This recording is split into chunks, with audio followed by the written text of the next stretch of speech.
Welcome to Small Arms Solutions. Today we're looking at a Diamondback DB10 DB rifle. Now, Diamondback, I go back quite a ways with. You're going to see another video, if you've not already seen it, it's going to be on this rifle here, the Diamondback DB10. This was a original rifle that they had put out, I would say at least 6 years ago, 5-6 years ago. I had little to no experience with Diamondback up until that time when I got a call from one of their engineers. They were looking for someone to do an armor's manual for them, which is part of what SAS does as a consulting company. We do armor's manuals, so of course that's part of what I do. So they needed manuals for both their DB10 and DB15. So in the process of doing that, they sent me one model each of all of their rifles. So as you're doing an armor's manual, you're taking the gun apart to its minimal components down to bare parts, and you have an opportunity to take a look at all those parts. So during that examination of those parts, I was very, very impressed with what I saw, especially the fact that the price tag that you would see on these guns were generally very, very low. The whole purpose of Diamondback firearms was to make rifles that your average person could afford, versus some of these other ones that are out there and still give you very good quality. For instance, the rifle that you see right here, this is one of their basic rifles. This was a basic 16-inch barrel carbine. At that time, this was selling for $600. Now, if you look at anybody else's 16-inch 308 carbines out there, you're looking at well over $1,000, probably closer to $2,000 in a lot of ways. So the rifles that they made were for a common person would be able to afford. But the other thing that really caught me about these guys was they were manufacturing many of their parts in-house, which meant they were their own design, and they were manufactured to very, very good tolerances. So that was one of the things that I initially had learned. So throughout that process, I wrote the two manuals, and then I had all these guns that were here, and I said, can I keep them for an extra week? And I did 2 videos, and those were 2 of our very, very early videos on the DB10 and DB15 series. So if you're interested in Diamondback firearms, I would certainly encourage you to go take a look at those earlier videos. But this is a rifle here that we just did a video on, just to give you a quick synopsis of what it was. The rifle I had pulled out of my closet is one that's been sitting in there for 6 years, and I wanted to start shooting it. So I started shooting as it came with a standard birdcage suppressor, standard low profile gas block. The gun shot perfectly reliable, unsuppressed. Well, then I decided I wanted to suppress it. Well, come to find, I was having significant failures with it because the rifle was extremely overgassed. So I went through a process of elimination. I swapped out their receiver extension to a standard AR-10 type where I could use the full length M4 type buffers, or carbine type buffers with an H3 that helped me about 10% maybe. And then I added a rifle speed, fully adjustable gas block, and that with a suppressor took care of my problem. So once I got that gas problem fixed on it so I could fire suppressed, I shot quite a few rounds out of this. This rifle, again, without suppressed, the reliability was perfect. There was no issues with it whatsoever. Again, it had a little bit of heavy recoil because it was overgassed, but it worked with any ammunition I put through it. It worked with any magazine I put through it. So we're going to fast forward from, say, 2016, which we had right here, to 2023, to the rifle that we see right here. What we have here is the model DB10DB, which is their precision line. Now, for as far as precision rifles go, when you get this kind of heavy barrel and the kind of accuracy that you would expect out of a gun like this, you're going to be well over the high 2s for the cost. The MSRP on this one is $1,798, which you could probably find it in the wild for around $1,500. And if you look at all the components that you have on this thing, the rifle was built for accuracy, and you can see there's some changes into the receiver. They've made it more of a sculptured lower receiver, but we're going to get into that in a few minutes. And this rifle was designed as a precision rifle, and I will say we do have a sub MOA rifle here. So let's go ahead and get into a little bit of what this is. Looking at from the back here, the stock assembly that we have on here, we have a Magpul ACS-L stock on here. This is one of the ones that is lockable, so it won't come loose on you or move without you purposely wanting. You have a mil-spec receiver extension on here. Again, this is something that I had changed because of this being suppressed. For as far as not suppressing a rifle, this is just fine. You can stick with this with the shorter buffer, which is what this one would have. Standard end plate, standard receiver extension nut. This is staked in place. Lower receiver. Now, we look at lower receiver looking at forged receiver, 7075 T6 aircraft grade aluminum, which is Type 3 hard coat anodized black. You have an integral trigger guard, as you can see, skeletonized, give you a little bit of less weight. The trigger. The trigger on here is a 2.5 pound single stage trigger. Now, this was the only problem that I did have with this rifle when I went out to the range. You probably will see some video of that. This had to be broken in. When you would fire this, it would fire, but when you would release the trigger, it would not reset. I had to open up the receiver and pull that up and pull it back up to the ready position. I had to do that for the first probably 2 magazines. Then after that, I manually worked it probably a dozen times. After that, it was worked in and it worked fine.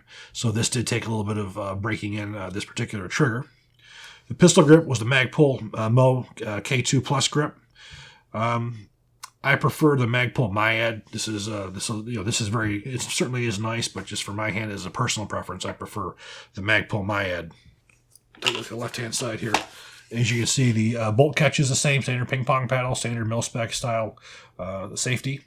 And of course, the magazine uses standard SR25 type magazines. It does come with a Magful PMag, which when we got to the range, we did test it out with some different things as well. Now, the upper receiver is what they refer to as their A3, which is a flat top upper receiver. 7075 T6 aircraft grade aluminum type 3 hard coat anodized.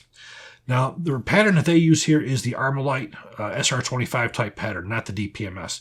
You can see how this receiver comes down and then goes down at an angle, rather than the DPMS, which will come down. It'll come down to a circle instead of squared off. This, I believe, is a stronger receiver than the DPMS. I always have. A lot of people have asked me in the past, well, why do you have 2 different ones? I have no idea why DPMS went their own way. I definitely don't believe that it was a enhancement, but I'm glad to see that they stuck with the SR25 type upper and lower receivers. Now, as you can see, we do have a forward assist on here. We do have a fire cartridge case deflector. And you have laser engraved dust cover, which has the caliber. So depending on what caliber, 5.56 or 300 blackout or 6.5 Creedmoor, they actually put a laser engraving on the ejection port dust cover, so you don't ever put the wrong ammunition in the thing. The handguard is 6061 T6 aircraft aluminum. This is also manufactured by and designed by Diamondback. This is a 15-inch handguard. As you can see, we have mil standard 1913 rails on the top. We also have this cut for lighter weight. Instead of just having a 3, 6, 9, and 12 1913 rail, we do have, say, a 1, a 5, a 8, and a 11 o'clock as well. Again, Type 3 hard coat anodized. You do have an anti-rotation system on here as well. Now where all the magic takes place is this barrel. Now this barrel is a 416 stainless steel 18-inch barrel. Again, 18-inch barrel, in my opinion, is ideal for 7.62 NATO or 308. Giving modern propellants, most of your propellant will be burned up within 18 inches, so you're not really going to gain anything by having a 20-inch or a 22 or 24-inch barrel. Now it's also fluted, as you can see. Fluting increases rigidity and also assists with cooling. You do have a rifle length gas system on here, which is also a benefit for reliability. A lot of these carbines like to use the carbine length gas systems. This is certainly a benefit to what you have here. So again, we talked about 416 stainless steel, 18 inches, 1 and 10-inch twist, 6 lands and grooves right hand twist. The finish on here is stainless steel. They do also offer nitride finish as well. This is a Diamondback muzzle brake. Now, it works very, very well as a muzzle brake, but like all muzzle brakes, you pay a price. You pay a price with increased muzzle blast and increased flash. The flash and the muzzle blast, to me, are very minimal compared to what you're going to get out of this. I would prefer a flash suppressor on here over a muzzle brake, but that's just me. Next thing we're going to take a look is the bolt carrier group. The bolt carrier group is one of the areas where they have made some changes over their original design. Now, on the top one here is the original bolt carrier that was used in the original rifle, and the bottom was one that was changed. The original one was the manganese phosphate versus the black nitride of the newer one. You can see a little bit of change in the sculpture. I'm not going to be taking these apart for you because these frying pan retaining pins are put in with a hammer. They don't really move. But wait a minute, I actually did change the pin on here, so maybe I can.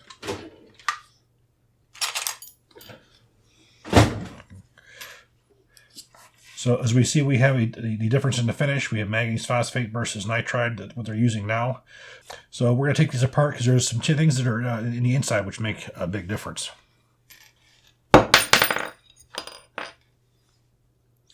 Now, one of the things that I do with a lot of my 308s is the cam pin. The cam pin that I do generally install on these is the roller cam by POF USA. The roller cam does a very good job of not damaging the inside of the receiver, and with the 308 bolt carriers you can drop these in without any kind of modifications. With the 556 bolt carriers, no, you have to use a different carrier key. I'm not about to change out carrier keys because it's not that great of a benefit to change out a carrier key. Pull the bolt out. I'm going to take the newer one.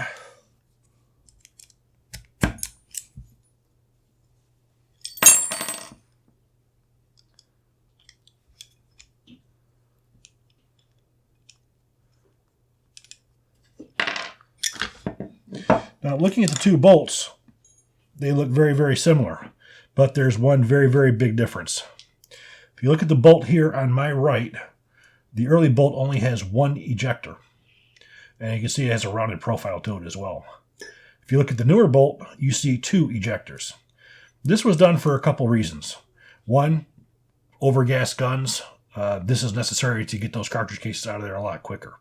That is also an issue with suppressed guns. Because you're operating the gun that much faster, it needs these two ejectors to get that cartridge case out of there faster.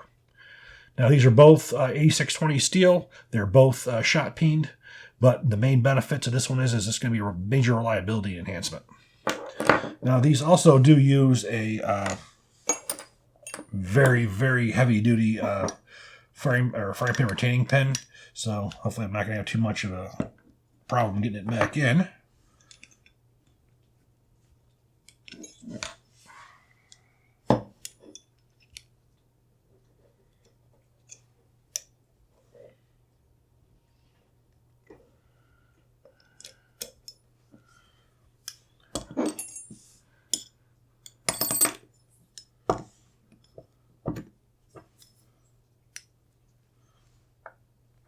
This is going to give me a hard time, just like the other one did.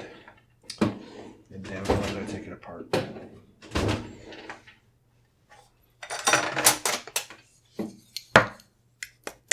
Yep, there it goes. So that one's back together.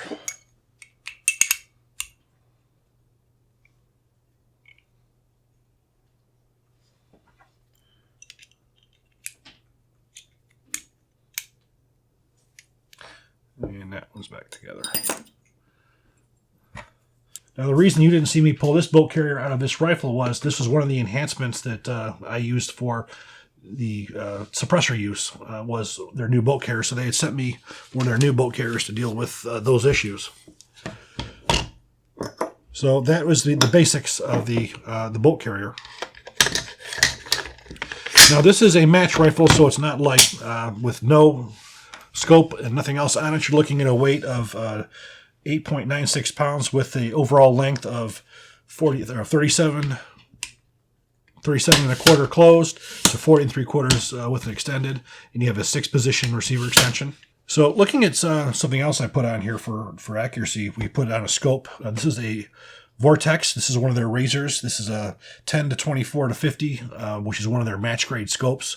Now, for a rifle that's designed for long distance like this, this is really a good optic for it, even though the pistol, or even though the scope costs more than the damn rifle does. The mount that we have on here is a spur cantilever. Spur is the Rolls Royce of scope mounts. This is a cantilever.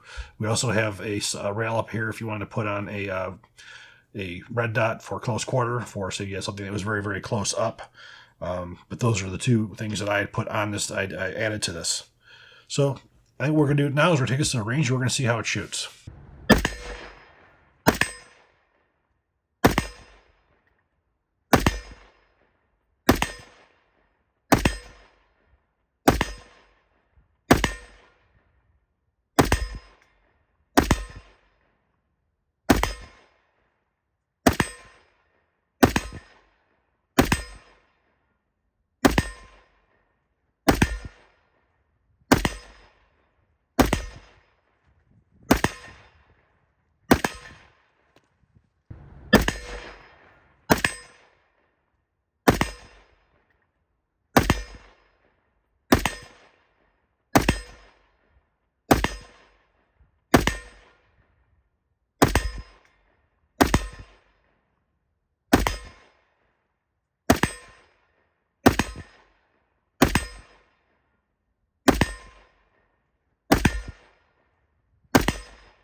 Now, again, the only problem that we had with it mechanically was the trigger. It was getting that trigger to reset with the first couple magazines or first few magazines. Once I got that worn in, that problem completely went away. Now, it does come with, as we said, a Magpul PMag. However, we tested it with some different ones. We had D&H Tactical, we had C Products Defense, we had Lancer, and we had Ultimag Israeli magazines, and every one of them worked reliably. We had no malfunctions of any sort. As far as ammo was concerned, well, we tried several different kinds of ammunition in this thing because we actually do have quite a good selection of 308 ammunition here. We started off with SIG ammunition. We had SIG 168, 175 grain OTM. We had a 150 grain full metal jacket, and then we have Black Hills, which is our staple. That is generally the ammunition that we tend to always find the best results with. We had a 168 and a 175 open tip matched ammunition. And we probably fired, I would say, at least 300 or 400 rounds out of the sucker over the 2 days that we had it out.